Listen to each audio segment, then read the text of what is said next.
Georgia Congressman Rich McCormick serves on the House Armed Services Committee and the House Oversight Committee. He joins us now. Good morning, Congressman. So what do you read into this proposal from Iran to loosen restrictions on ships sailing through the Strait of Hormuz? I mean, do you think this is actually the tilting of the scales in favor of the United States in these ongoing negotiations? Well, I really don't know what leverage Iran has. They've been soundly defeated. This is probably the most dominant military actions of all time. If you consider even our casualties, we've lost no one in Iran. Now we had a mid-air. That happens in peacetime. I'm a military aviator. There's never been any aviator who's existed that hasn't witnessed a friend die in peacetime. I mean, this is a dangerous business we live in. But we have dominated this. They're depleted past 95% of their military capacity. They have no leverage. Their economy has crumbled. Their economy is already in shambles. That's why 50,000 people were slaughtered by their own people, because they were rising up in revolt to a tyrannical government that was basically keeping their people in abject poverty. Yeah, and meanwhile, C-14 television out of Israel filed a very revealing report about the panic and the anger which set in with Iran's president following failed negotiations with the United States last weekend. After the Iranian delegation returned from Pakistan, they met with Pezeshkian. I understand that Pezeshkian went berserk and raged at them. He didn't get into the technical details. He just tried to figure out, why didn't you come back with an agreement or anything related to it? I need money.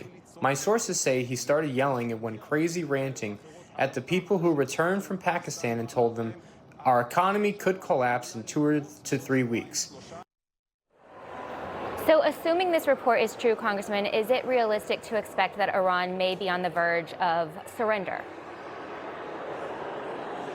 They have to be. They have no choice. The only problem with them is they have to find some way to save face. They're going to lose their nuclear capabilities, their ability to produce into the future. They're going to have to subject themselves to inspections. They're going to have to open up the straits.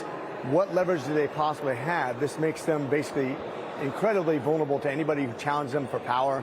It opens up the future to regime change, which I think is extremely important, to a regime that's threatened to destroy the United States, that's threatened to build nuclear arms, despite Obama giving them $1.6 billion in funds, which they turned around and used for the exact purpose that he said they shouldn't use. In other words, building nuclear arms. That's why we gave them money. That's why Biden gave them another $6 billion in relief, which was used to basically fund terrorism around the world. They've been bad actors. They lie continuously. They're going to have to humble themselves and come to the table, or else. They have no options at this point.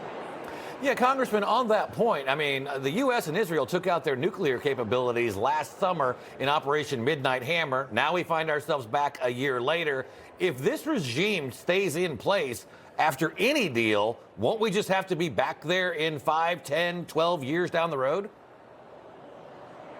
If they've promised to destroy the great Satan, which they call us, Israel being the little Satan, that they've talked about raining down fire from above, if they have enough nuclear arms for anywhere from 2 to 11 nuclear arms, if they have long-range capabilities, which they are developing actively, this is basically an evil regime that needs to be dealt with now.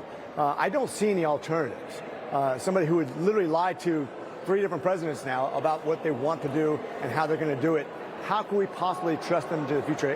It reminds me of what happened with Iraq, when Saddam Hussein basically would not allow the sanctions to happen, would not allow inspections to happen. And you cannot trust a tyrannical regime like that when they literally threaten your lives.